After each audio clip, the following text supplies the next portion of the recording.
Je suis très heureux d'accueillir Louis Delauban, professeur d'histoire et membre du comité directeur du Cercle d'action légitimiste, et qui nous fait le plaisir aujourd'hui de continuer à un sujet qu'il avait déjà abordé il y a quelque temps et dont il se fait une spécialité pour notre plus grand bonheur, c'est-à-dire montrer, démontrer et souligner les tromperies orléanistes à travers les âges. Je laisse tout de suite la parole à lui. Alors bonjour, donc le sujet de la conférence, c'est effectivement Succession de France et tromperie orléaniste. Alors vous reconnaîtrez sûrement un petit pastiche du titre de l'ouvrage de Guy Auger, Succession de France et règles de nationalité, qui a été réédité récemment chez Via Romana, et qui est justement déjà presque un chapitre, enfin une partie entière sur ces tromperies orléanistes, un point qui concerne donc la nationalité des princes. Alors pourquoi aborder le sujet? Parce on va donc parler de la fameuse querelle dynastique. Alors souvent on nous dit oui, bon, passons à autre chose, ça sert à rien, on sait, il faut aller plus loin que ça, dépasser ces choses-là. Mais finalement, on en revient toujours à cela parce que, comme je l'avais expliqué dans la conférence sur l'orléanisme en lui-même, euh, cette idéologie qui est l'orléanisme vérole en quelque sorte le royalisme. Il y a des gens qui peuvent sincèrement penser que les Orléans sont les successeurs légitimes de nos rois. Et ils pensent, ceux qui sont sincères en tout cas, que les arguments qui leur sont servis par des orléanistes, j'allais dire intelligents, savants, cultivés, ou en tout cas en apparence, sont valables. Alors qu'en réalité, il est assez facile de démontrer leur non-validité. Donc on va prendre quelques exemples importants pour montrer toute la fausseté de ces arguments et la grande tromperie qu'ils qu'ils sont en réalité. Alors, bon, moi je me souviens quand j'étais enfant, je m'intéressais déjà à la question de la succession, nos rois, qui était le roi actuellement. Alors on devait être à la fin des années 1980 ou 1990. Et comme vous pouvez l'imaginer, on n'avait pas encore Internet. J'avais pas forcément. Alors j'avais pas du tout le livre de Guy Auger dans ma bibliothèque. Je devais avoir entre 7 et 10 ans. Donc bon, on se renseigne comme on peut. Et c'était l'époque du millénaire capétien, du bicentenaire de la Révolution, ces choses-là. Et je vous laisse deviner qui on voyait très très souvent à la télé nous expliquer qu'il était le successeur des rois, le comte de Paris de l'époque. Donc ça semblait à peu près crédible. Et puis j'ai découvert par mes lectures que finalement c'était pas si crédible que ça, parce qu'il y avait un Bourbon aîné qui était déjà alors, à partir du moment où j'ai pu m'en rendre compte, c'était déjà le roi actuel, Louis.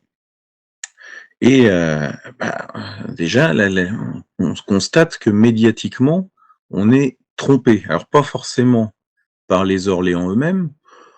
Est-ce qu'on est sciemment trompé par les journalistes? C'est autre chose. Disons qu'ils ont un bon client avec les différents comtes de Paris, et que, comme ils creusent jamais beaucoup, ces gens-là, surtout sur ces questions-là, ils nous le servaient en quelque sorte à toutes les sauces, et la plus mauvaise en général, la sauce républicaine, puisque on sait bien comment était le grand-père de l'actuel comte, prétendu comte. Alors, déjà, on peut être aveuglé médiatiquement.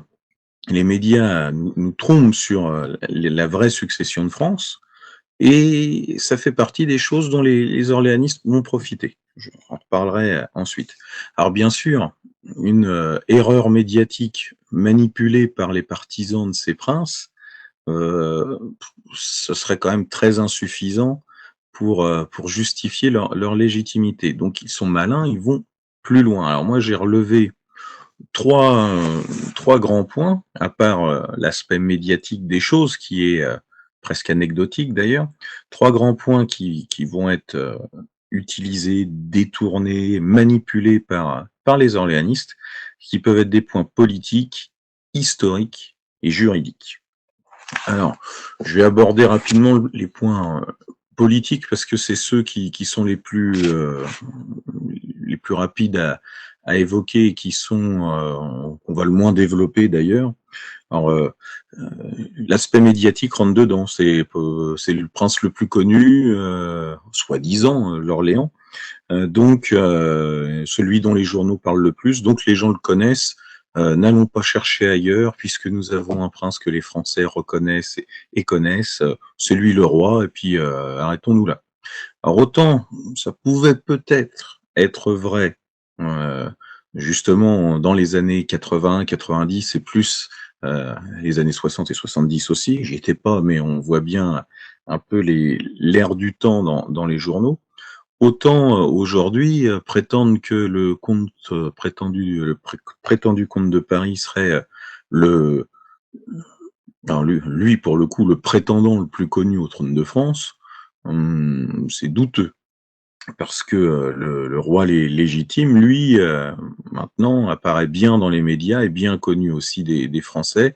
Et pour l'avoir constaté à plusieurs reprises lors des marches pour la vie qui suivaient les cérémonies en hommage à Louis XVI euh, autour enfin le 21 janvier cette année, mais autour du 21 janvier habituellement, je peux vous dire qu'il est largement reconnu dans la rue et pas forcément par des gens qui sont eux-mêmes purement légitimistes. Ils savent qui est Louis, mais même est-ce qu'ils supporteraient peut-être sa cause, hein, mais ils en sont pas des chauds partisans comme peuvent l'être des légitimistes. En tout cas, ils le reconnaissent, c'est déjà pas mal. Donc l'aspect médiatique tombe.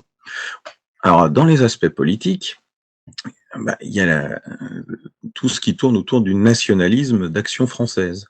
Étant donné que les d'Orléans sont ceux qu'a choisi de reconnaître Charles Maurras, nos orléanistes maurassiens vont pas avoir plus loin et on a déjà vu chez eux un discours qui nous explique que la légitimité c'est Maurras. Alors ça fait un peu court, surtout que Guy Auger, justement, dans Succession de France et règles de nationalité, évoque des lettres privées que Maurras aurait écrit à la fin de sa vie à une dame dont j'ai oublié le nom, enfin, c'est dans une note du livre de Guy Auger, et où il explique qu'il oui, il a bien compris qu'il s'était trompé là-dessus, mais que déjà, à l'époque, bah, l'aspect de célébrité médiatique des d'Orléans l'avait induit en erreur. Bon, alors comme pour nous la légitimité c'est pas Maurras, qu'il se soit trompé ou pas nous importe quand même assez peu, et l'argument est extrêmement faible parce que bon, dans 200 ans, la légitimité c'est Maurras, je suis pas sûr que ça aura encore un impact fondamental sur beaucoup de gens. Donc voilà pour les deux aspects politiques, le politico-médiatique et le nationalisme politique, qui font que les orléanistes trouvent leur prince plus légitime. Alors donc, comme je disais, hein, c'est pas forcément ce qu'il y a de plus développable, c'est le reste qui va nous intéresser. Alors évidemment, les arguments politiques étant ce qu'ils sont, ils peuvent changer avec le temps, tandis que les arguments historiques et les arguments juridiques, eux, sont censés être beaucoup plus stables, donc beaucoup plus fiables pour retrouver euh, qui, euh, qui devrait être l'héritier, le successeur plutôt. Donc les orléanistes se sont fait des grands spécialistes de petits livres pour nous expliquer qui est justement le successeur du roi de France. Alors, parmi les exemples récents, on a, enfin récents, disons de la deuxième moitié du XXe siècle, on a Guy Coutan de Ceesval, par exemple, qui nous fait tout un ouvrage pour nous expliquer la légitimité des d'Orléans. On a souvent des ouvrages. Alors lui, il a l'avantage d'avoir une certaine aura, à l'époque, en tout cas dans les milieux royalistes et nobiliaires. C'était pas n'importe qui. Et dans l'héraldique aussi d'ailleurs. Par contre, on a ensuite des gens, disons d'un niveau bien inférieur, en personnalité, en connaissance, en savoir, et même d'un point de vue professionnel, des gens qui parlent à tort et à travers en se présentant comme euh, des grands savants qu'ils ne sont pas. Alors, je vais pas citer les noms, bien sûr, mais vous avez souvent des ouvrages d'avocats, mais d'avocats de droit privé qui se mettent à faire du droit public historique en plus, et qui manifestement n'y connaissent rien, racontent un peu n'importe quoi. Le plus récent, un livre qui a une dizaine d'années, a été écrit par un notaire en retraite. Bon, et lui, c'est n'importe, enfin, c'est n'importe quoi aussi. Alors, il remonte aux problématiques de la succession de Louis X le Hutin jusqu'à Philippe VI de Valois, hein, pour nous présenter sa version des faits qui démontrent qu'il les possède pas et qu'il se trompe tout simplement. Alors je reviendrai sur le détail de ces choses-là, quelles sont les erreurs en question un peu plus loin. Bon, voilà. Alors du côté légitimiste, des traités pour expliquer qui doit être le roi, pendant longtemps, euh, on n'en a pas refait. C'est-à-dire que juste après le décès du comte de Chambord, il y a eu des ouvrages qui effectivement abordaient ce thème-là, parce que les princes de la branche d'Anjou-Espagne soit étaient peu connus, euh, soit c'était, comment dire, il fallait démontrer que c'était bien eux les rois légitimes pour qu'ils soient reconnus, hein, puisque le roi est légitime et est reconnu par ses sujets. Donc on a fait quelques ouvrages à l'époque.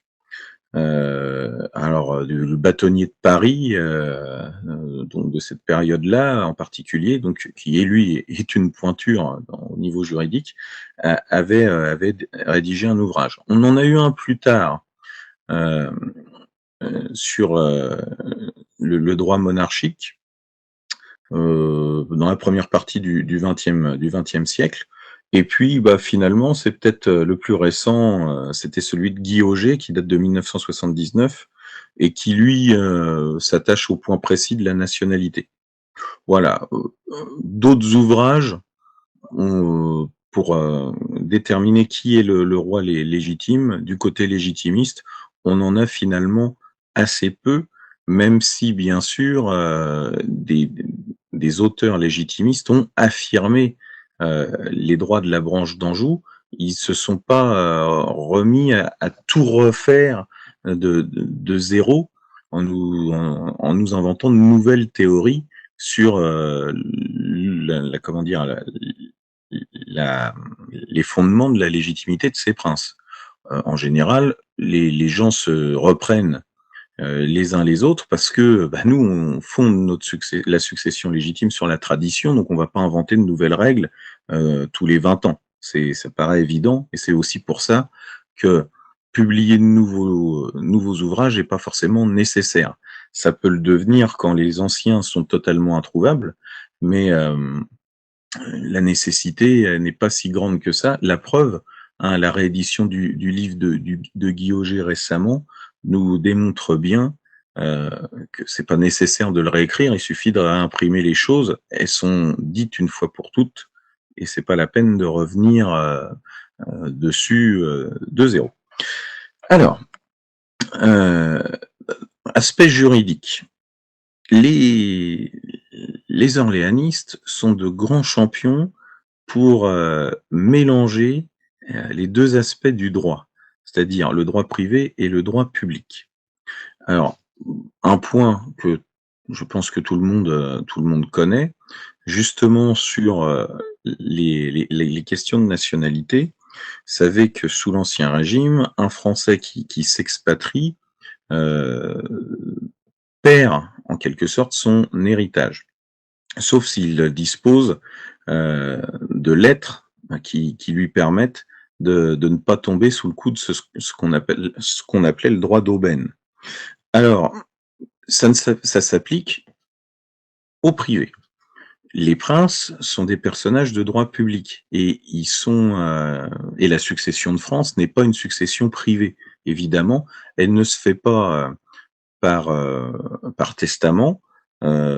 C'est un ordre divin en quelque sorte puisqu'il est voulu par Dieu, celui des naissances et des décès qui va déterminer l'ordre de succession et rien ne peut le modifier, pas même l'établissement en terre étrangère. Mais chez nos auteurs orléanistes, il y a une sorte de confusionnisme entre les deux droits, le public et le privé, où pour justifier que leur prince serait légitime, eh bien, il nous, il passe dans le droit privé, en nous expliquant que la branche d'Espagne aurait été, comment dire, mise de côté, aurait perdu ses droits par son expatriation. Bon, c'est bien entendu, tout cela est faux, hein, donc la démonstration de la fausseté de la chose est bien connue, mais ce qui nous intéresse ici, c'est le confusionnisme entretenu entre les deux droits, ce qui montre déjà soit euh, une faiblesse dans les connaissances de ces orléanistes, mais personnellement j'y crois pas trop, soit une malice, parce que étant donné que souvent les auteurs ont travaillé dans le droit, ils connaissent parfaitement la différence entre les deux domaines du droit, et comme ils s'adressent à un public qui, lui, n'est peut-être pas averti, on est là clairement dans une volonté de tromper. Alors ça, c'est un premier point assez général. Ensuite, eh bien, pour ce qui est du droit, ils vont manipuler les faits, les faits et les textes. Alors, c'est là qu'on se rend compte que finalement, les aspects juridiques et historiques peuvent être extrêmement liés. Par exemple, Guy Coutan de Cesval, dans l'ouvrage dont je parlais tout à l'heure, sur la succession de France, euh, nous explique que l'aîné peut renoncer ou être écarté, en tout cas, écarté du trône par son père, parce que on aurait un exemple à l'époque de Robert II, donc le second Capétien. Alors je rappelle un peu le contexte. Euh, Robert II nomme comme héritier, comme vous le savez, hein, à l'époque il y avait un roi associé. Le roi associé était sacré du vivant de son père. Il était élu du vivant de son père par les grands et sacré du vivant de son père. Il prenait la suite automatiquement en cas de décès du roi senior en quelque sorte. On avait un rex senior et un rex junior. Donc malheureusement pour lui, son aîné, donc Hugues, qu'on appelle aussi Hugues le Grand, comme le père du Capet, qu'on va parfois trouver dans des ouvrages sous le nom de Hugues II, mais comme il n'a été qu'associé, souvent on ne donne pas de chiffres à ces rois-là. Eh bien Hugues II, en quelque sorte, meurt avant son père. Et il y a une petite crise de succession. Alors le deuxième fils, c'est Henri, qui sera notre Henri Ier. Mais il y a controverse. Son frère Robert n'est pas d'accord.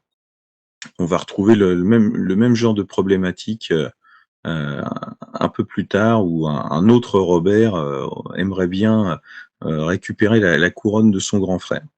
Bon, alors, il y a Robert et il y a un autre frère qui s'appelle Eudes.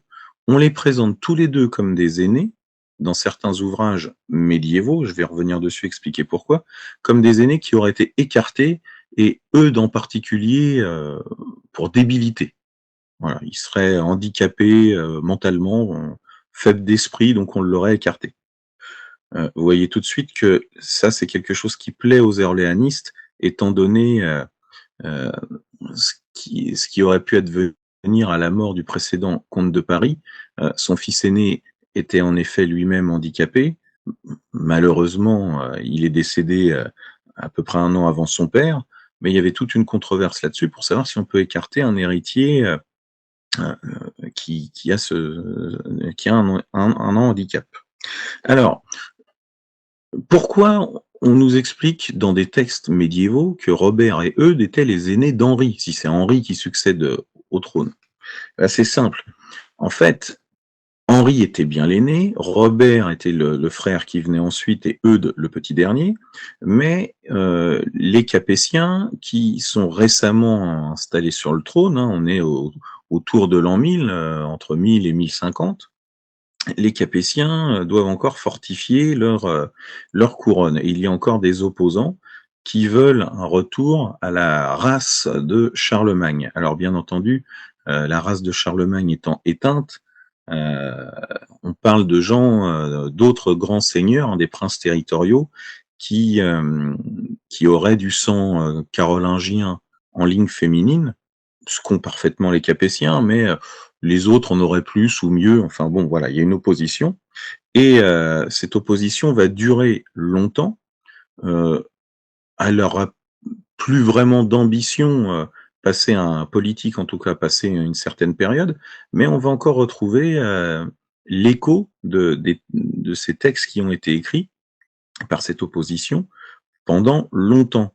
Et les auteurs plus tardifs, y compris au XVIe siècle, qui eux ne sont plus du tout dans cette opposition aux premiers Capétiens, ils l'ignorent même, ne savent pas que les auteurs d'histoire, les historiens plutôt, de ce Moyen Âge, de ce haut Moyen Âge, étaient un peu trompeurs et avaient une idéologie politique derrière leurs écrits, et ils prennent pour argent comptant certains aspects de ce qu'ils lisent, et en particulier cette histoire de conflit familial entre Robert, Eudes et Henri.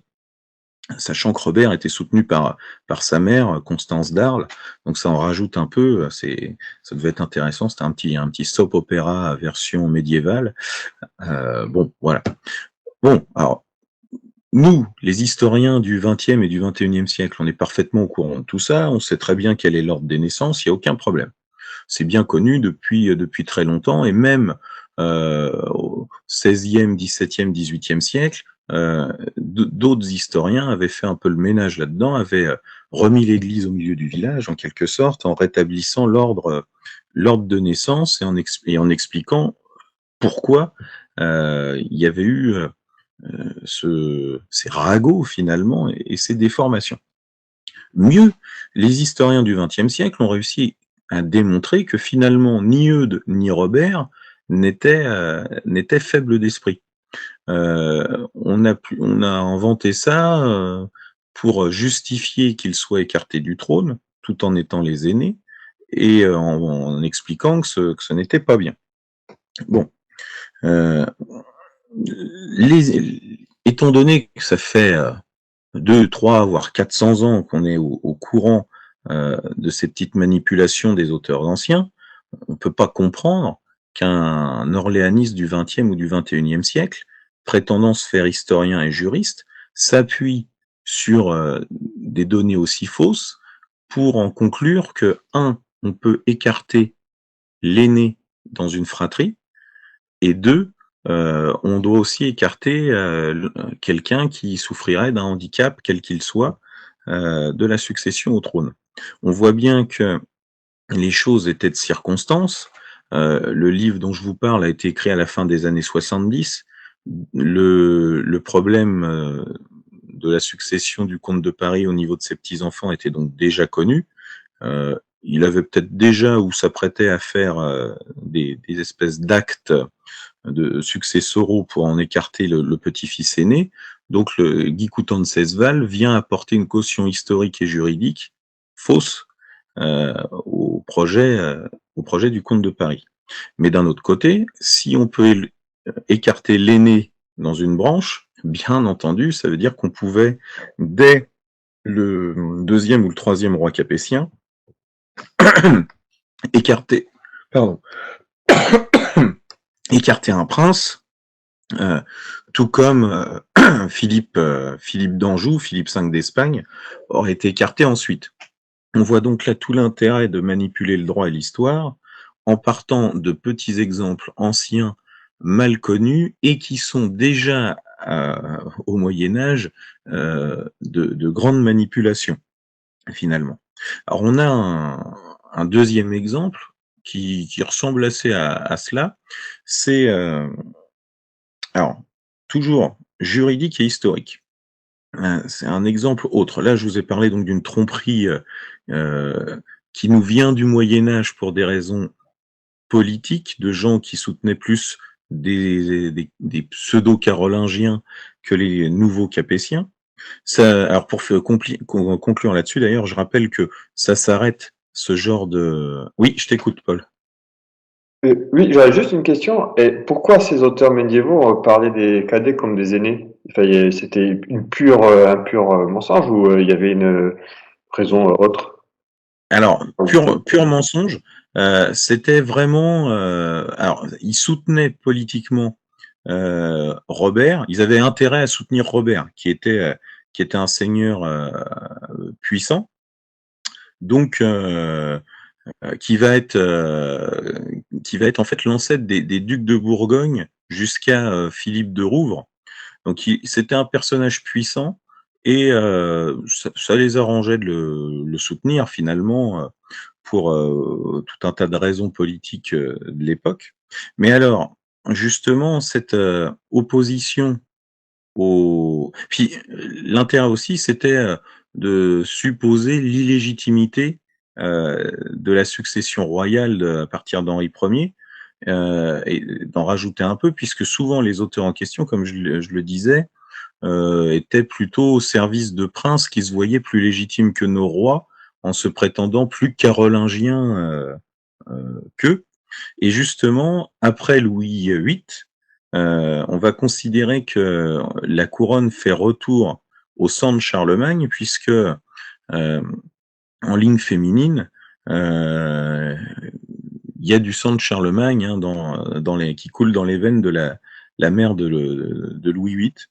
Donc on considère à partir de là que, ça y est, c'est bon, on est revenu, au sang de Charlemagne. Alors ce qui était amusant parce que certes la mère de Louis VIII avait du sang de Charlemagne, mais, tous les rois capétiens entre Capet et Louis VIII aussi bien sûr et de toute façon, heu, on ne considérait pas qu'une succession en ligne féminine était possible.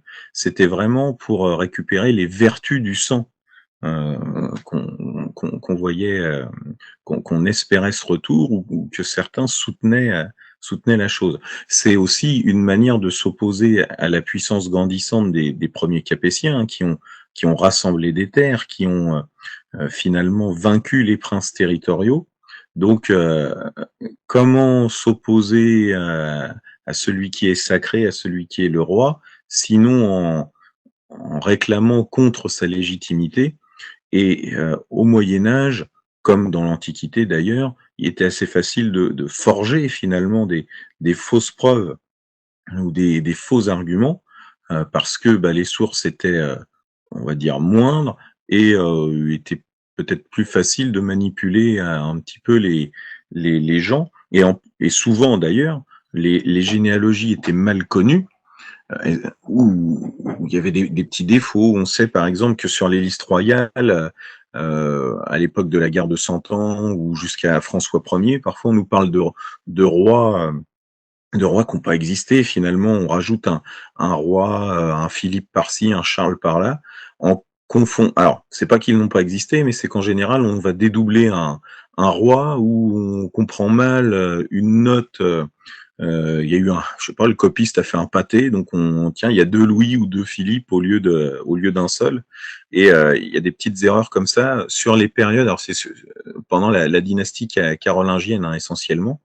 Et on va reproduire l'erreur finalement jusqu'à ce qu'on découvre que c'est une erreur. Mais ça arrive assez souvent jusqu'à la Renaissance. Alors ça, pour avoir un ouvrage qui peut nous parler de ces petites erreurs-là, c'est un ouvrage de Ralph Giesi, c'est un Américain, est très intéressant, un ouvrage qui est publié aux Belles Lettres qui s'appelle Le rôle méconnu de la loi salique. Alors là, vous avez pas mal de petits détails là-dessus.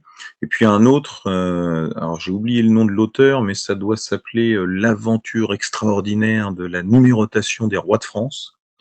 Donc qui explique pourquoi à partir de Charles V, on compte un Charles V. Comme vous le savez, on a deux Charles III, Charles III le simple et le Charles III le gros. Donc Charles V aurait pu être Charles VI finalement. Même plus que ça, parce qu'il y a Charles le Jeune, fils de Charlemagne aussi, qui était un genre de roi associé. Donc il y a toute une question là-dessus, et ça a beaucoup intéressé les auteurs donc autour de la guerre de Cent Ans et de l'époque de la Renaissance, pour bien numéroter nos rois et en faire une liste complète. Avec parfois des hésitations. Alors, est-ce qu'on met Jean Ier ou pas? Est-ce qu'on met un tel ou pas? Est-ce qu'il y a tant de Charles? Alors, il y a des textes où, par exemple, Philippe de Valois, Philippe VI, est appelé Philippe VII parce que le frère aîné de Louis VII, le jeune, qui était roi associé et qui est mort avant Louis VI, s'appelait Philippe. Donc, Philippe Auguste peut être un Philippe III comme ça.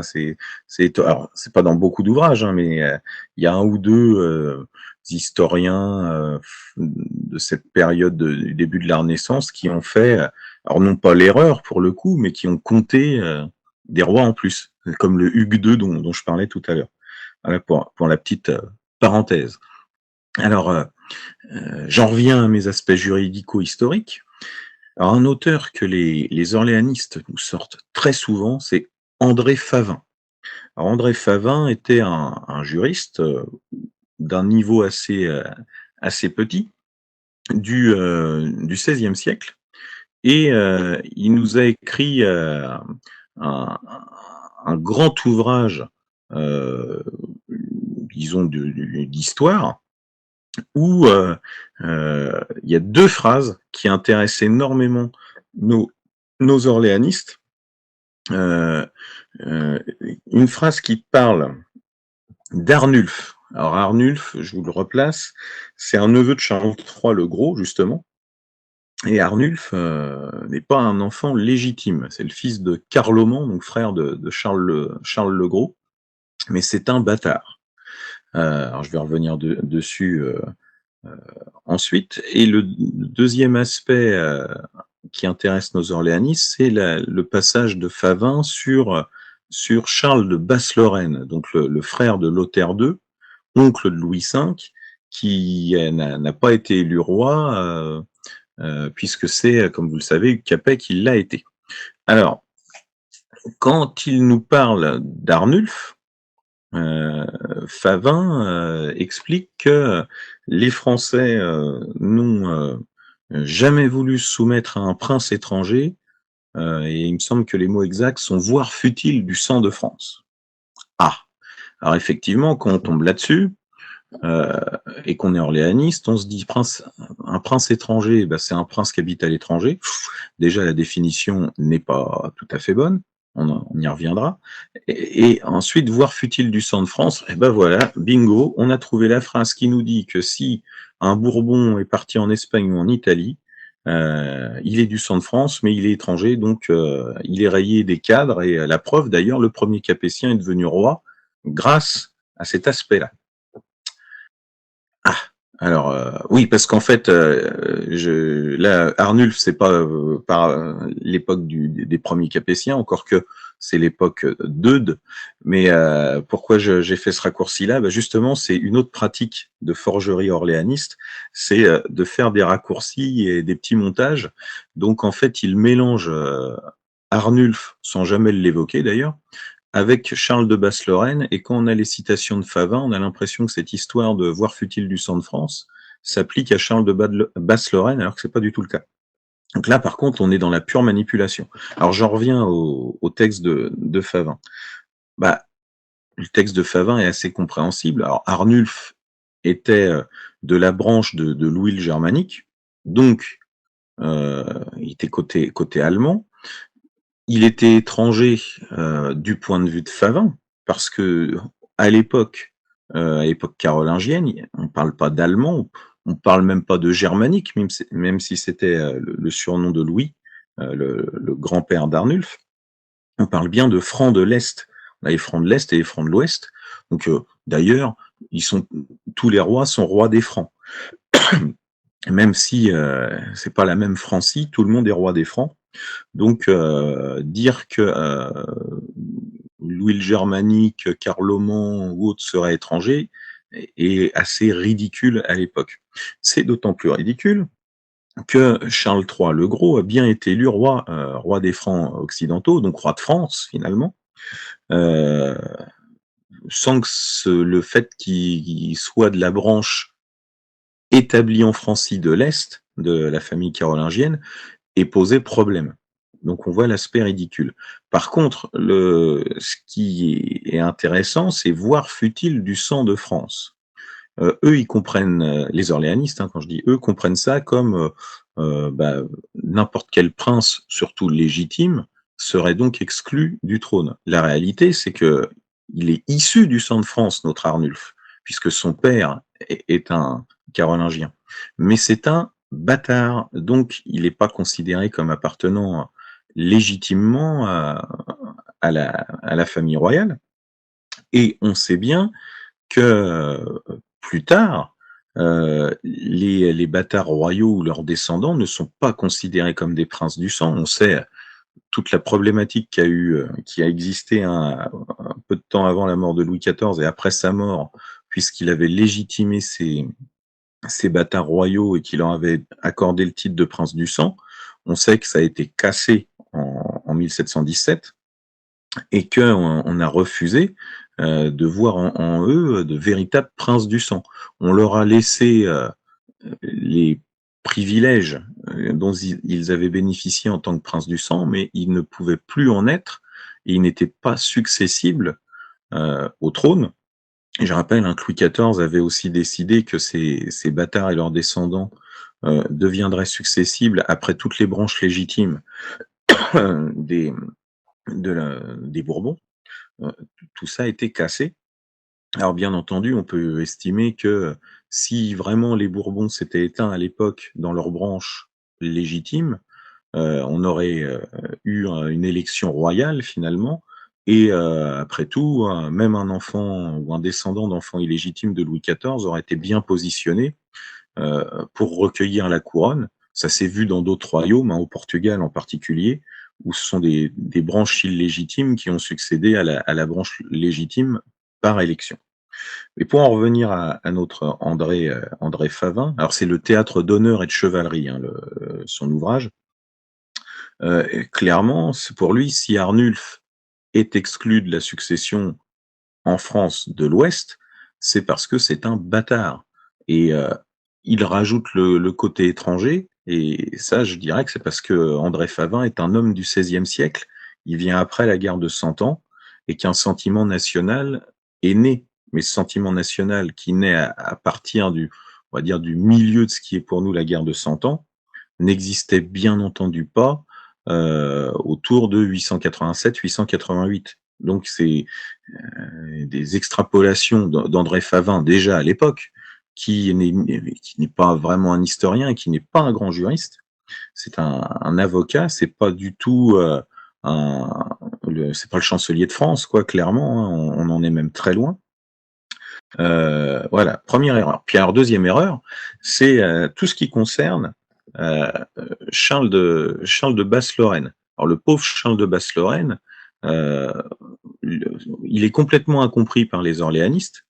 Il nous le présente comme un étranger. Il est trop germanique. Bon, donc comment dire, oui, il est trop affilié à l'empereur puisqu'il a accepté. Alors pour vous replacer les choses, hein, Charles de Basse-Lorraine s'était disputé avec son frère Lothaire. Il était allé se réfugier auprès de l'empereur, alors qu'il n'était plus un carolingien. Le roi de Germanie n'était plus carolingien à cette époque-là, mais ils étaient tous plus ou moins cousins. Hein. C'était la famille. Le, le roi d'ailleurs je dis roi de Germanie, on commence à dire roi de Germanie, mais il est toujours, le titre officiel, c'est roi des Francs, même si ce sont les Francs de l'Est. Et donc il a accepté des terres, hein, la Basse-Lorraine, la Basse-Lotharingie, la région de Bruxelles. D'ailleurs, il est considéré comme le fondateur de Bruxelles, donc Charles de Basse-Lorraine. Donc il a accepté des biens, des sortes de fiefs de la part de l'empereur. Donc il aurait été exclu pour ça, et pour trahison, intelligence avec l'ennemi, enfin, on lui fait un mauvais procès en lui en ajoutant, c'est un collabo avant l'heure, le pauvre Charles de Basse-Lorraine, avec l'envahisseur germanique en plus. Donc, et c'est vraiment l'envahisseur germanique, puisqu'en 978, l'empereur germanique nous a envahis et s'est fait renvoyer chez lui par Lothaire et Hugues Capet associés. Il y a eu une bataille à Troyes, où l'arrière-garde allemande s'est fait tailler en pièces, et les Allemands sont parvenus nous chercher de Noises pendant de nombreuses décennies par la suite. Hein, c'est pas comme sous la République à partir de 1870. Bon, c'est une petite pique au passage. Alors, qu'est-ce qu'il faut en retenir? Ben déjà, tout est faux sur Charles de Basse-Lorraine. Alors oui, c'est pas faux qu'il a reçu des choses et il s'était mis assez bien avec les empereurs ottoniens. Mais en réalité, le candidat ottonien lors de l'élection royale, c'est Hugues Capet.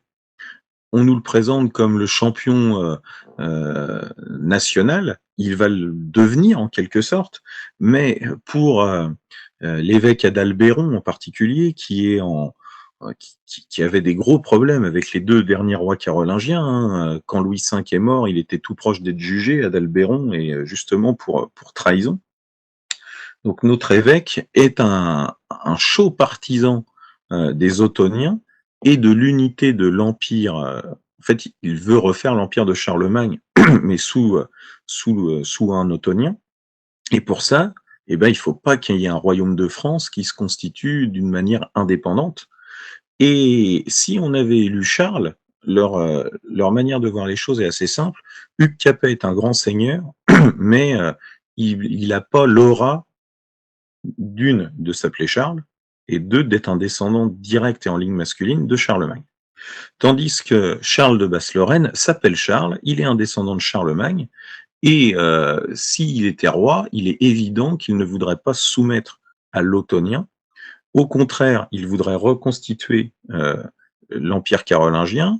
Il y arriverait peut-être pas, hein, les Ottoniens sont quand même puissants, mais en tout cas, il serait une sorte d'indépendantiste forcené pour la France occidentale, même si, attention, le projet de Charles n'aurait pas été national, mais plutôt impérial. Il aurait voulu reconstituer l'Empire à son profit en partant de la base de la France de l'Ouest, tandis que Hugues Capet, lui, veut pas être empereur. Quand il va être roi, il va chercher au contraire l'indépendance de la France de l'Ouest par rapport à l'Empire. Mais donc, dans un premier temps, Hugues Capet apparaît comme le candidat idéal des Ottoniens. Il leur est lié par le sang, et, c'est pour ça qu'Adalbéron va le soutenir, fait un grand discours où il dit. Alors pareil, le discours est reconstitué par Richer, un historien de la période alors qui vient après Hugues Capet. Il nous dit si vous voulez le salut de la République, étonnamment, hein, mais je rappelle que République dans le langage classique, c'est quasiment, c'est synonyme de bien commun. Ça a bien changé depuis. Hein, le pauvre mot a été détourné et il est honni par les légitimistes, alors que fut un temps où il était plutôt positif. Mais vu ce que les révolutionnaires en ont fait, bien entendu, le sens a changé et l'acception du terme aussi, forcément. Donc, si vous voulez le bien et le salut de la République, élevé au trône Hugues, parce que si c'est Charles, alors là, ça va être la catastrophe, tout va aller mal. Et bien sûr, après le discours, Hugues est élu roi et Charles n'a rien. Bon, donc on est très loin de la présentation que font les orléanistes d'un Hugues champion du nationalisme avant l'heure et d'un Charles collabo avant l'heure. Je vais pas dire que c'est le contraire, parce qu'en réalité, Hugues Capet n'était pas plus collabo que Charles, mais en tout cas, l'espoir de certains de ceux qui l'ont fait élire, c'était qu'il soit un roi de transition, rapidement soumis à l'empereur ottonien, et que la France de l'Ouest revienne dans le giron de l'Empire. Or, comme on le sait, toute la politique capétienne, euh, jusqu'à la fin, mais avec peut-être deux paroxysmes à l'époque de Philippe Auguste, et puis encore à la Renaissance dans les combats de François Ier contre Charles Quint, et même d'Henri IV contre les ingérences espagnoles ou germaniques. Tout le combat des Capétiens, ça va être justement de rendre la France indépendante par rapport à l'Empire, de faire un royaume contre cet empire. Mais ça, c'est ce que nous, même les hommes d'il y a 200-300 ans, pouvaient voir. En 987, tout ça n'existait pas encore, évidemment, et les électeurs, les grands qui ont élu Hugues Capet, voyaient les choses, en tout cas pour certains d'entre eux, tout à fait autrement. Donc la présentation orléaniste est fausse. Utiliser le texte de Favin pour qui lui voit Hugues Capet comme un champion de l'indépendance et voit pas du tout toutes ces ambitions politiques impériales de certains des électeurs, euh, c'est une grave erreur historique. En fait, ce que font les orléanistes, c'est que pour nous expliquer des événements qui se produisent au IXe et au Xe siècle, ils utilisent un texte du XVIe d'une personne qui n'est ni un historien, ni un très très grand juriste. Et ils en font, dans tous les ouvrages orléanistes, vous allez retrouver les citations de Favin, mais les citations sont tronquées, ce qui fait que Arnulf est complètement passé à la trappe, et que tout, l'histoire du prince étranger, voire fut-il du sang de France, et l'histoire qui concerne Arnulf, donc, et l'histoire de Charles de Basse-Lorraine, les deux sont mélangés, amalgamés, et ça a l'aspect de quelque chose qui donnerait raison aux orléanistes. Donc forcément, quand on manipule les sources, c'est pas pour se mettre en défaut, mais plutôt pour s'arranger. Donc c'est un premier exemple de ce genre de manipulation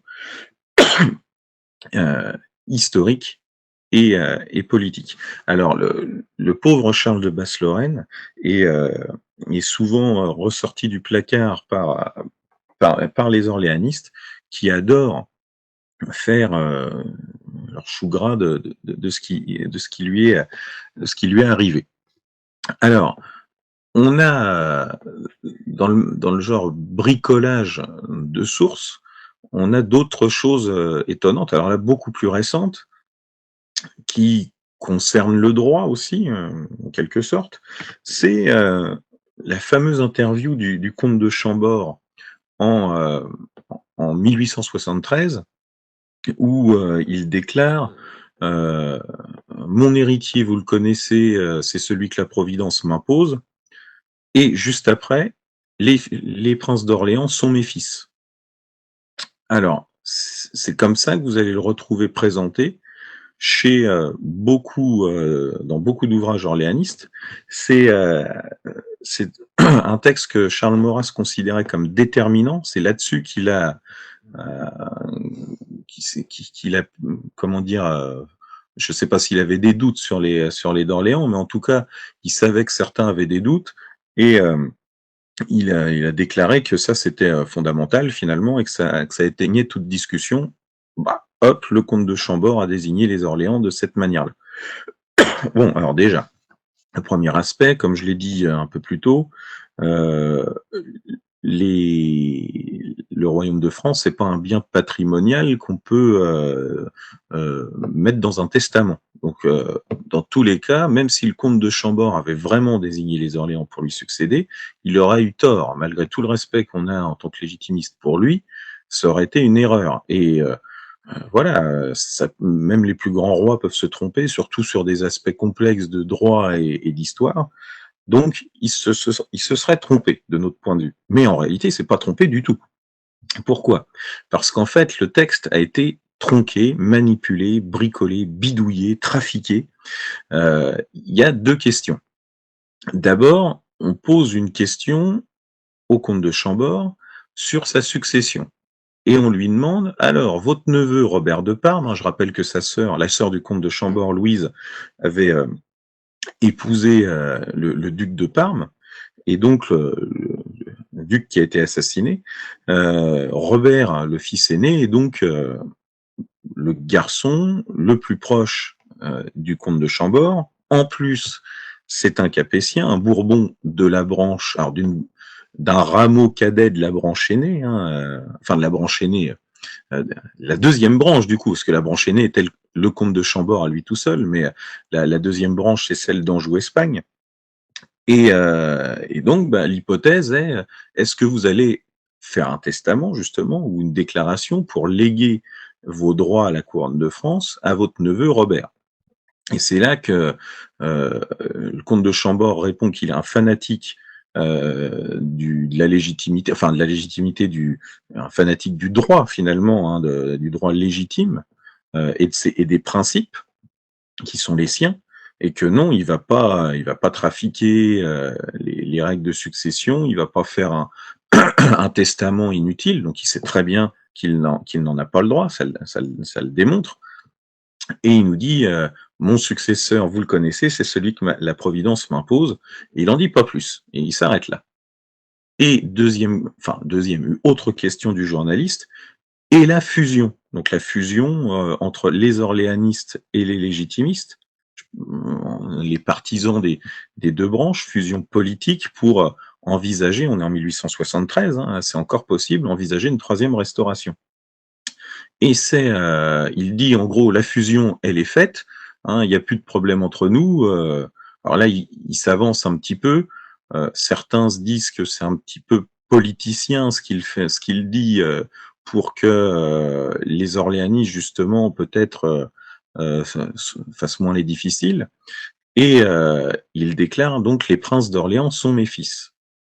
Le problème, c'est que des princes d'Orléans, ça veut dire tous les princes d'Orléans, les fils de Louis-Philippe qui sont encore vivants, et la génération des petits-fils, voire des arrière-petits-fils de Louis-Philippe, qui commencent à poindre le bout de leur nez.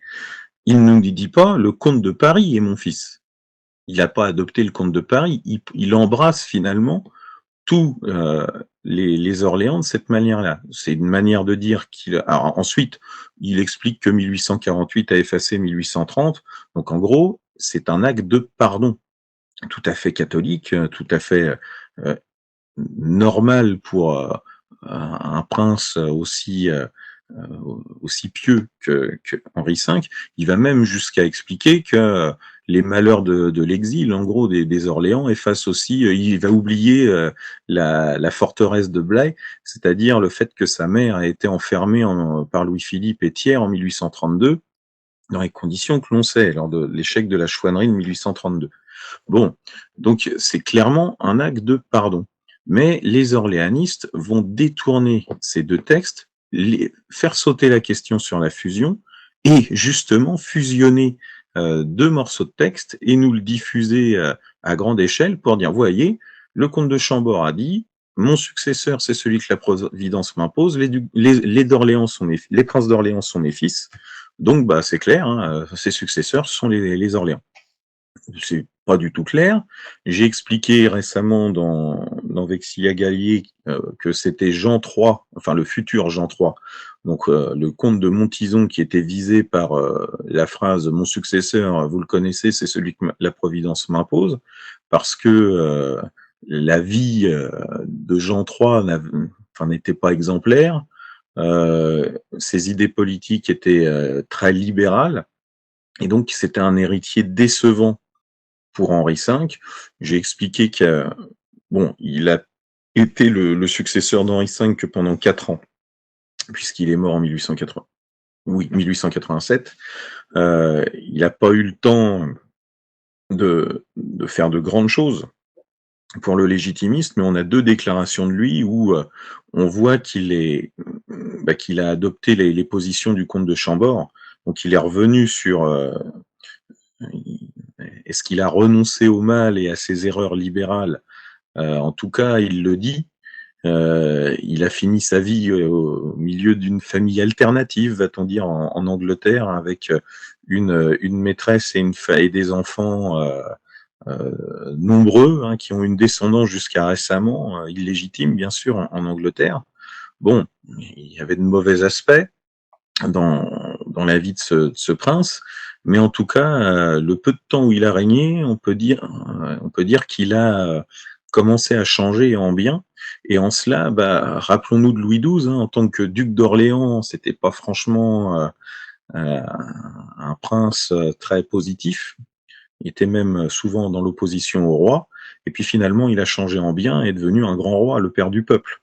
Donc voilà, ce qui a manqué à Jean III, c'est d'être le roi enthrôné, donc un roi véritable, un roi régnant. Il n'a été que roi titulaire et ça lui a peut-être pas permis de changer au point où il aurait dû le faire. Mais on va pas lui reprocher ça. Mais en tout cas, voilà, c'est lui qui est désigné par Henri V, et ensuite Henri V pardonne aux d'Orléans, dont il a aussi dit dans un autre texte, hein, qu'il fallait qu'ils se remettent à leur place, la seule qui est la leur dans l'ordre de famille, et les légitimistes rajoutent la seule qui est la leur, effectivement, c'est la dernière, puisque c'est la dernière branche. Euh, on sait parfaitement tout ça, on sait bien ce que pensait Henri V de toute façon, et c'est justement toujours cet aspect juridique et historique qui va nous intéresser là maintenant. Ce sont les mensonges, justement, du même ordre sur ce qu'aurait pensé Henri V sur sa succession. Alors, les plus proches collaborateurs de ce roi nous expliquent qu'il n'abordait pas le sujet. Il restait vague là-dessus pour des raisons peut-être politique, peut-être aussi parce que pendant un temps, il avait encore l'espoir d'avoir, lui, une descendance, pourquoi pas. En tout cas, il n'allait pas claironner sur tous les toits que son successeur, c'était quelqu'un de la branche Anjou-Espagne, quelqu'un de la branche d'Orléans.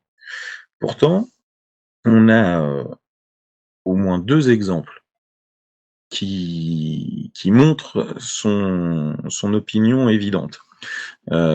Première, c'est le révérend père Boll, qui était un confesseur d'Henri V. Euh, non, c'est pas lui le confesseur. Lui, c'est comment dire, c'était le maître de Robert de Parme, justement. Il lui donnait des cours, en particulier d'histoire. Et il était donc à Frosdorf auprès de la famille d'Henri V. Il fait la leçon au jeune Robert, donc toujours notre Robert de Parme, hein, qui était proche d'Henri V, sur le traité d'Utrecht, justement. Et il explique, voilà, c'est pour ça que les descendants de Philippe V ne sont pas dynastes en France. Et Boll, qui est un prêtre, qui a une très bonne réputation, finit par écrire après la mort d'Henri V que ce prince l'avait repris immédiatement en lui disant: vous induisez ce jeune prince, en parlant de Robert, en erreur, et donc il y a une discussion qui s'engage. Le père Boll ne quitte pas tout de suite son opinion quant à Utrecht, il va se renseigner, et quand il revient vers Henri V quelques temps plus tard, il reconnaît son erreur et la justesse de la position de ce prince. Un autre personnage qui nous fait un récit assez proche, c'est justement le confesseur d'Henri V. Alors là, son nom m'échappe, mais en tout cas, le texte a été publié aussi. Bon, c'est plus ou moins le même genre d'histoire, et il y a comme une provocation finalement pour Henri V qui finit par lui faire dire la chose, mais dans un cadre extrêmement privé.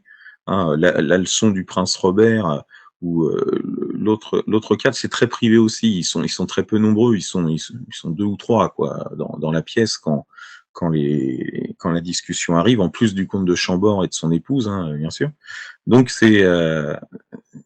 il le crie pas sur tous les toits. Bien. Par contre, on a plusieurs auteurs orléanistes qui nous expliquent que, alors qu'ils viennent rendre hommage, alors ils n'étaient pas orléanistes au départ, ils étaient des soutiens d'Henri V qui se présentaient comme légitimistes, et c'est après la mort d'Henri V que ce sont des fusionnistes finalement qui vont passer dans le camp du comte de Paris. Et certains disent, bah oui, moi quand je suis allé en visite à Frosdorf, le Henri V a abordé la question directement. Et justement, on en a un qui nous explique ça.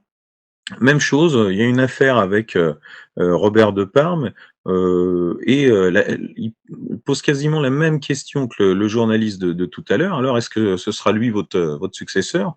Non, non, non, non, mais mon successeur, c'est le comte de Paris. Comme ça, un visiteur qui certes était un légitimiste d'une importance moyenne, mais Henri V qui reste très discret, qui ne dit rien publiquement, qui voilà, qui ne claironne pas sur tous les toits qui serait son successeur, et les deux, et voilà, le dirait pratiquement au premier venu, euh, comme si c'était tout à fait naturel d'en parler. C'est quand même très étonnant. Donc on peut avoir des doutes, surtout que l'auteur dont je vous parle, il a été, on nous explique que c'est un grand, enfin que c'était quelqu'un de très sérieux, très légitimiste, très ceci, très cela. Puis je me suis rendu compte que ce personnage avait reçu des décorations espagnoles et portugaises. Jusqu'ici, pourquoi pas, mais d'Isabelle II et de Marie II. Alors Isabelle II pour l'Espagne, Marie II pour le Portugal. Or, comme vous le savez, Henri V n'a jamais reconnu Isabelle II comme reine légitime d'Espagne. Il était carliste en quelque sorte, et pour le Portugal, il était migueliste, donc légitimiste portugais. Il soutenait Don Miguel et sa descendance. Donc, il aurait, enfin, un légitimiste pur, ou aussi pur qu'on veut bien nous le présenter, n'aurait jamais accepté des décorations de rois que les rois légitimes en France estimaient non légitimes. C'est évident. Donc, le brevet de légitimisme de l'auteur tombe avec ces décorations-là. Bon, voilà. On a donc du côté de l'erreur qui consistera à penser que c'est au roi de choisir son successeur, erreur juridique totale. On a aussi de la manipulation de sources et des choses qui ne vont pas. Pourtant, les orléanistes se vendent. À chaque fois, ils se vendent parce qu'ils savent très bien où est la vérité.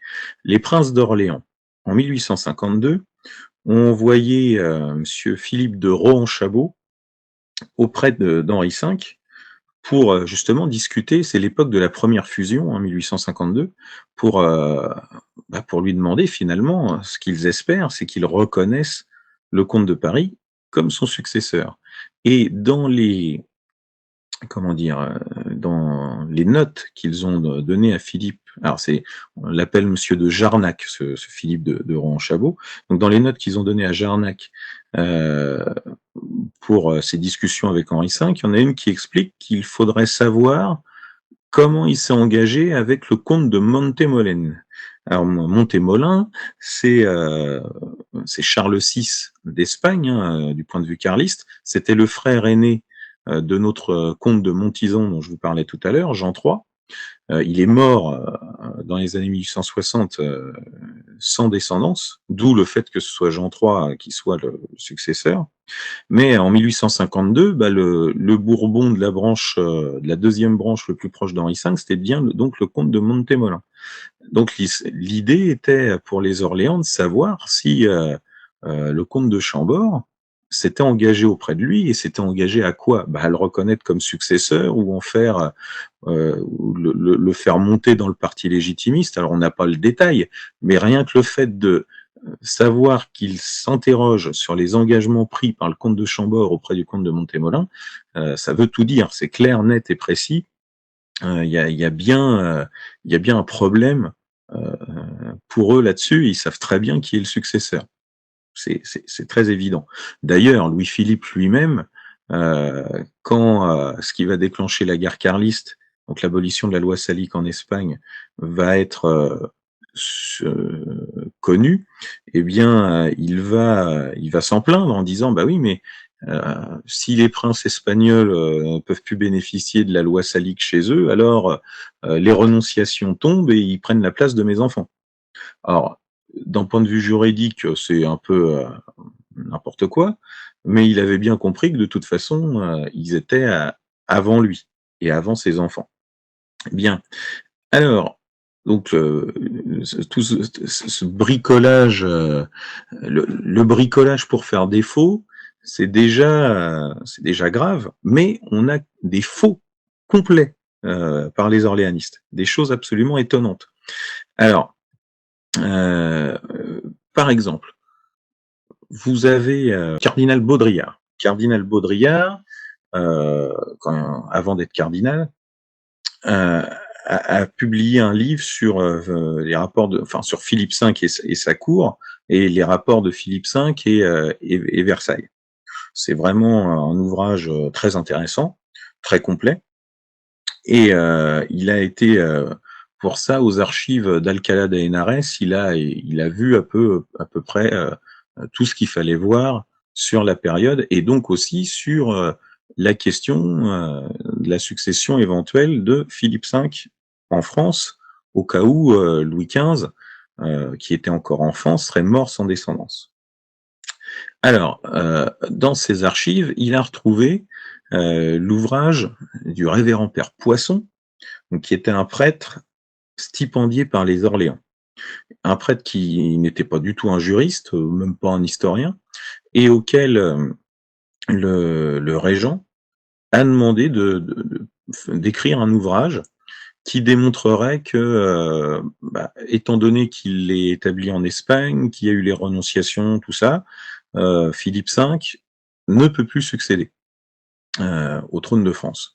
Donc Poisson va faire tout un ouvrage, mais qui sort de son esprit, hein, pour nier les droits de Philippe V. Un ouvrage qui a eu peu de succès. Il y en a eu que deux exemplaires, un qui était au régent et un autre que Philippe V a, disons ses espions ont réussi à récupérer d'une manière James Bondienne, dirait-on, et qui est le seul qui ait survécu, en tout cas qu'on connaisse, puisqu'il est aux archives en Espagne actuellement. Celui du régent, je crois qu'il a été brûlé, mais bon, enfin, l'ouvrage est très mauvais, les arguments, si on accepte tous les arguments qui sont dans cet ouvrage, on se rend compte que tous les rois de France sont illégitimes, hein. Au final, il y a toujours, il détruit la légitimité des des rois légitimes avec ses bêtises, le père Poisson. Donc un ouvrage payé par le duc d'Orléans pour soutenir sa succession, son usurpation éventuelle contre les droits de l'héritier légitime. C'est quand même un peu compliqué. Donc là, c'est une forgerie complète. Mais alors, ce qui est intéressant, Baudrillard est pas dupe, hein, il sait très bien ce qu'il en est du texte, mais Baudrillard est orléaniste. Donc, certes, il critique le texte de Poisson, il le rejette pas complètement, mais il note que certains juristes anciens étaient assez d'accord avec certains aspects, et en particulier Charles Dumoulin. Alors, j'ai plus la phrase en tête, mais il y a Baudrillard nous donne son avis sur le fait que les princes expatriés perdent leurs droits. Il y a une note à la fin de sa phrase. La note renvoie donc au bas de page, et on voit que cette phrase qui n'a pas de guillemets serait tirée d'un ouvrage donc de Charles Dumoulin. Charles Dumoulin, je précise, c'est un très grand juriste du XVIIe siècle. C'est une autorité absolue. Alors quand j'ai vu ça, j'étais très étonné. Je dis tiens, c'est bizarre. C'est Dumoulin qui explique la chose. Et puis je continue ma lecture de la page de Baudrillard, et j'arrive à une citation latine. Et cette citation latine renvoie à un autre auteur. Bon, voilà. Ok. Donc je cherche, euh, et je me rends compte de deux choses. Déjà, ce que j'ai lu, c'est pas le livre sur Philippe V de Baudrillard, c'est un article qui a été publié l'année précédant la sortie du livre et qui reprend tout un chapitre du livre qu'on va retrouver tel quel dans le livre. Donc c'est le livre sans être le livre, si vous voulez. Alors je prends le livre euh, édité l'année suivante pour voir un peu s'il développe, parce que l'aspect Charles Dumoulin m'intéressait. Donc je retrouve exactement les mêmes phrases, donc il n'y a pas de développement, c'est pareil, mais il y a un changement dans les notes. En fait, dans l'article du journal historien publié l'année précédente, il y a eu une coquille. Ils se sont trompés, ils ont attribué à Charles Dumoulin une pensée de Baudrillard, et il y a un décalage dans les notes, qui est corrigé dans l'édition définitive, finalement, de son livre. Et, et donc, ça change tout. Dumoulin écrivait en latin, donc la citation latine, c'était lui. Par contre, le texte en français qui nous explique que les princes étrangers, que les Capétiens établis à l'étranger ne sont pas des successeurs, non, c'était pas de lui. Donc, la citation latine a peu d'intérêt pour notre sujet, c'est autre chose. Donc, Charles Dumoulin n'a jamais soutenu la perte de leurs droits par les rois, par les princes capétiens, s'ils sont établis à l'étranger. Mais les orléanistes, se reprenant les uns les autres, tous les ouvrages de droit sur la succession royale orléaniste reprennent cette erreur. Personne n'a pensé à remonter à la source pour aller vérifier. Alors moi, j'y ai pensé, ça c'est parce que je suis historien, hein, mais un peu de brosse à reluire moi-même, mais eux, ils n'y ont pas pensé. Alors que c'est, enfin, il est extrêmement simple de vérifier. Puis ça veut aussi dire autre chose, dire que tous ces orléanistes qui vous expliquent qu'ils ont lu les milliers de pages de l'ouvrage de Baudrillard n'ont en fait lu qu'un article qui précède d'un an la sortie du bouquin, et ils parlent beaucoup, mais se vantent en réalité quand ils prétendent avoir tout lu. C'est quand même assez triste.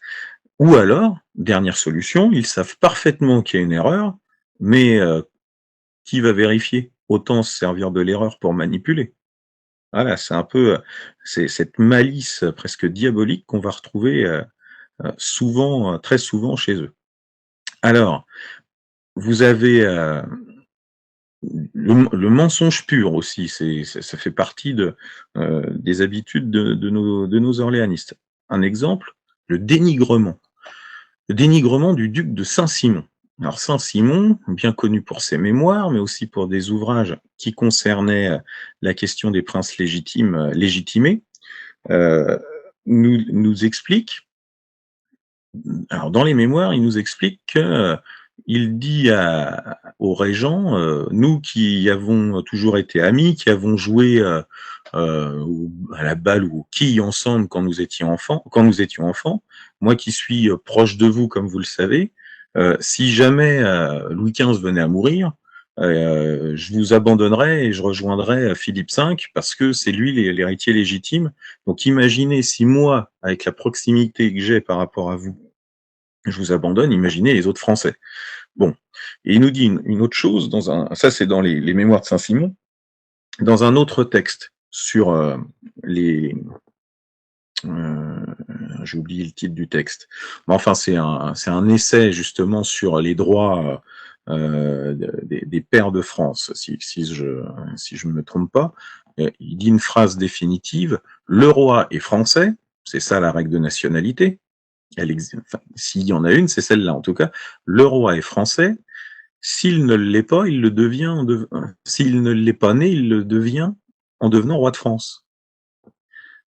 Donc, ce qui est très intéressant, c'est que ça casse complètement, bien sûr, l'argument orléaniste habituel. Le roi, bien sûr, doit être français, mais s'il ne l'est pas de naissance, il le devient en même temps qu'il devient roi.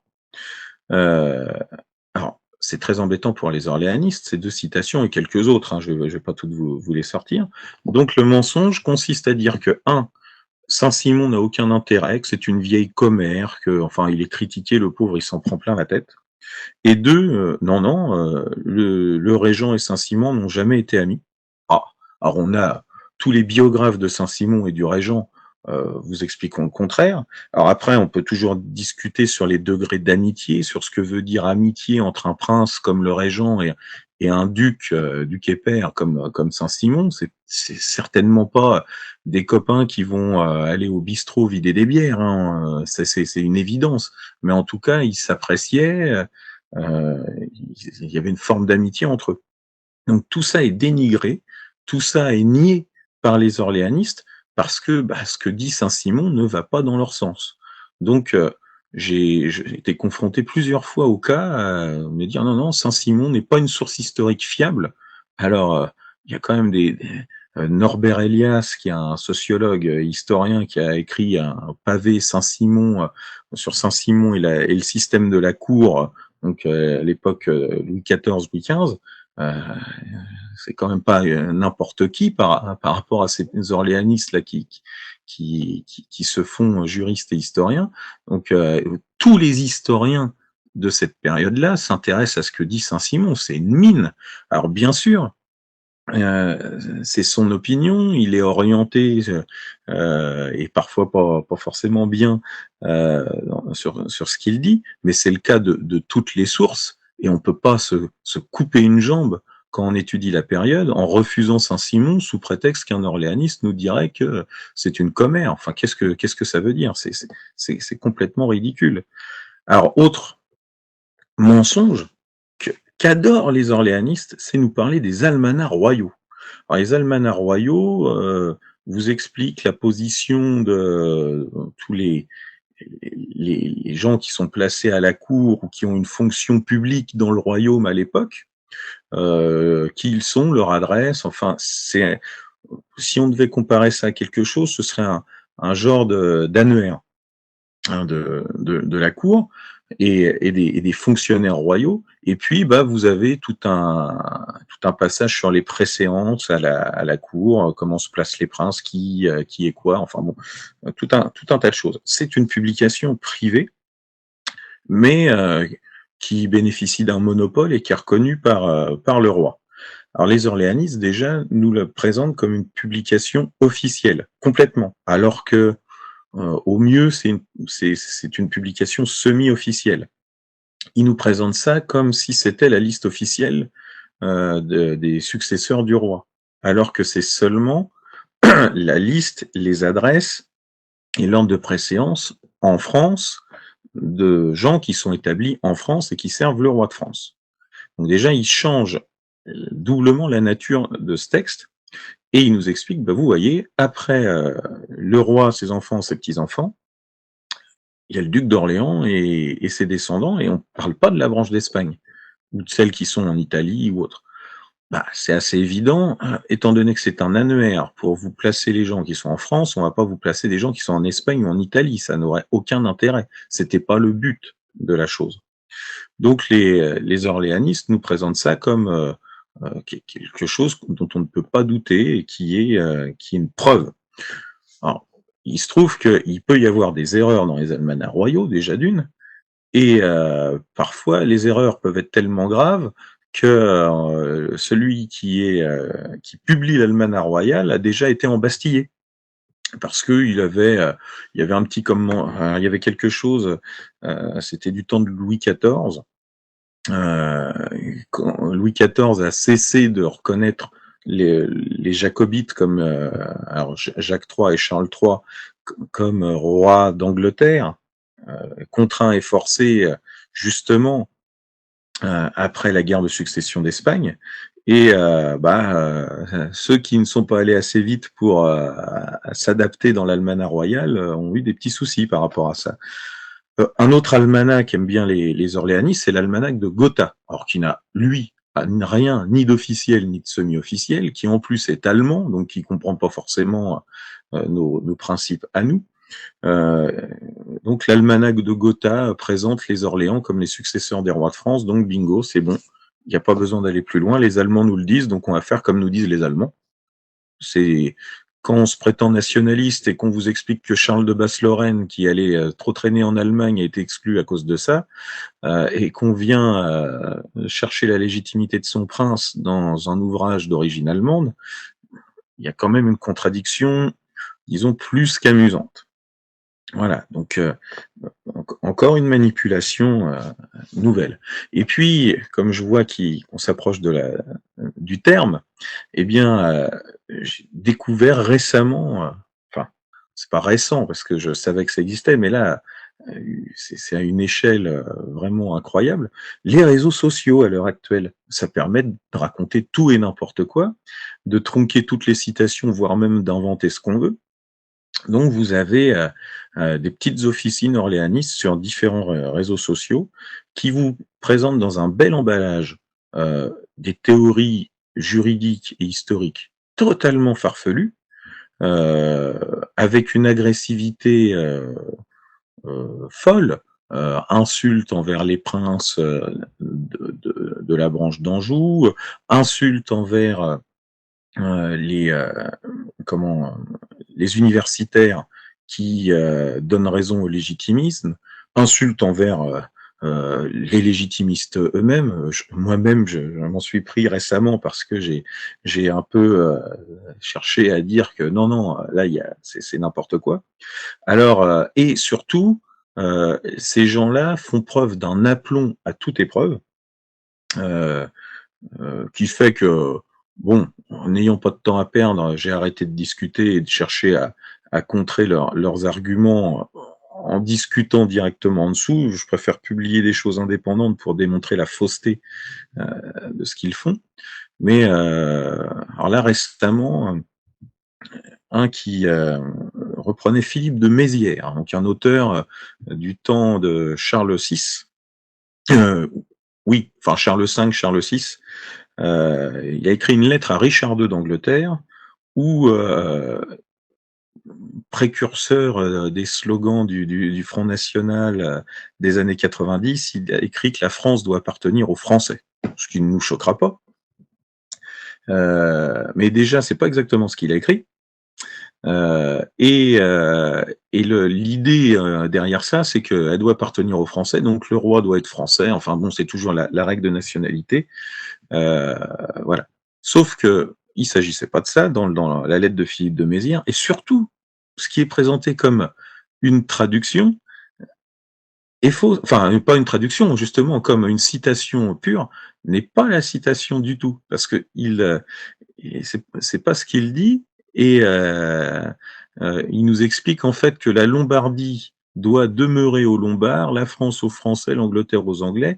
Voilà, donc déjà, une petite modification dans les euh, dans les dans les termes, et puis le sens c'est pas du tout celui que lui donne l'orléaniste. Mais c'est pas grave. Qui va aller lire la lettre de Philippe de Mézières à Richard II, sachant que elle a pas vraiment été publiée en entier en France, que la seule publication récente complète avec une traduction, parce que c'est de l'ancien français qui est tout à fait lisible, hein, on n'a pas besoin, nous on n'a pas besoin de traduction vraiment. C'est une traduction anglaise qui doit avoir une cinquantaine d'années, que dans les bibliothèques universitaires en France, il doit y en avoir 4 ou 5 exemplaires, pas tous accessibles en rayon, ce qui veut dire qu'il faut être étudiant et avoir une carte pour les sortir souvent. Donc personne va vérifier ça. Donc c'est facile de manipuler la source et raconter n'importe quoi. Et puis bon bah voilà, vous avez, enfin, en fait, on avait 1 heure et demie de conférence, mais il me faudrait peut-être la journée pour aborder vraiment tous les exemples et toute la perversité de ces manipulations, de ces tromperies orléanistes.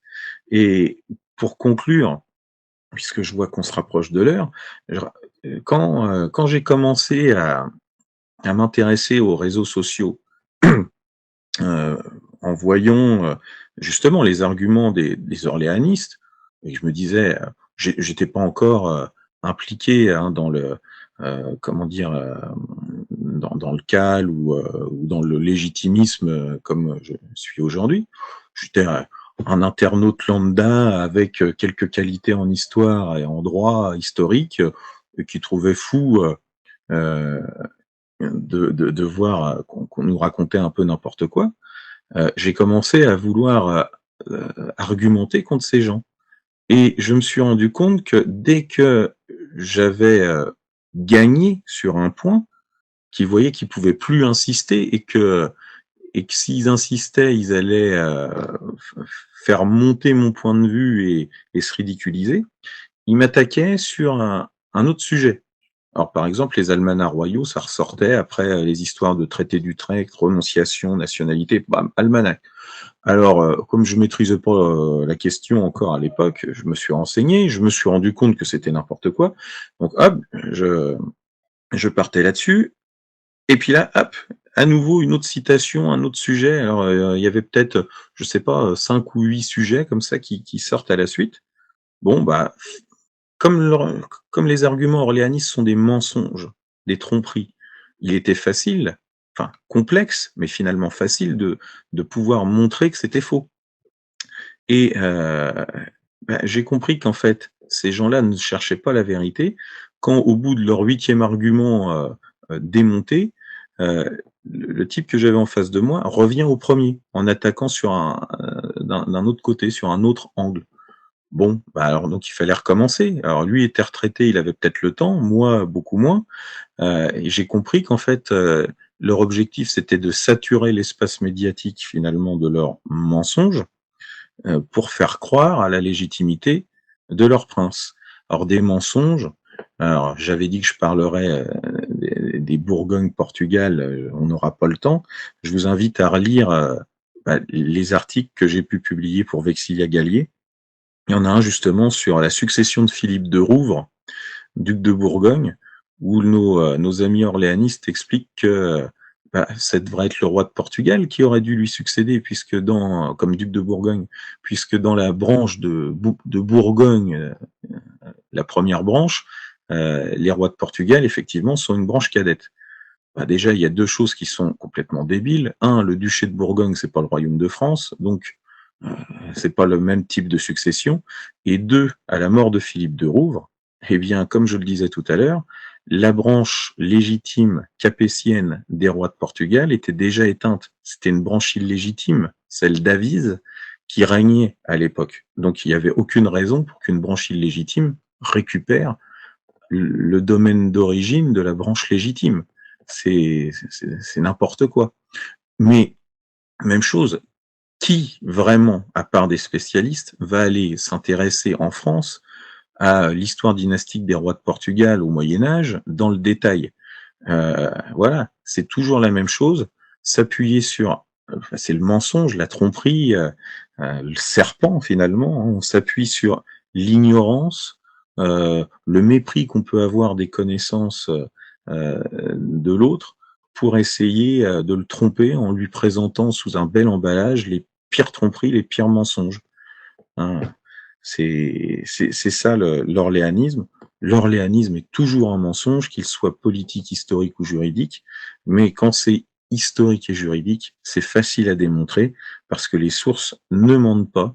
Il faut faire un travail pour aller les chercher. Il faut pas avoir peur de se faire taper dessus par les orléanistes qui vont vous traiter forcément, le menteur traite l'autre de menteur pour essayer de l'humilier, de le rabaisser et de casser le travail. Mais quand on cherche, on trouve. Et je conclurai là-dessus. À chaque fois, on ne peut pas manquer de prouver que les orléanistes abusent de la vérité et trompent leur adversaire, ou trompent pas seulement leur adversaire, d'ailleurs trompent tout le monde sur la véritable succession de France. Voilà.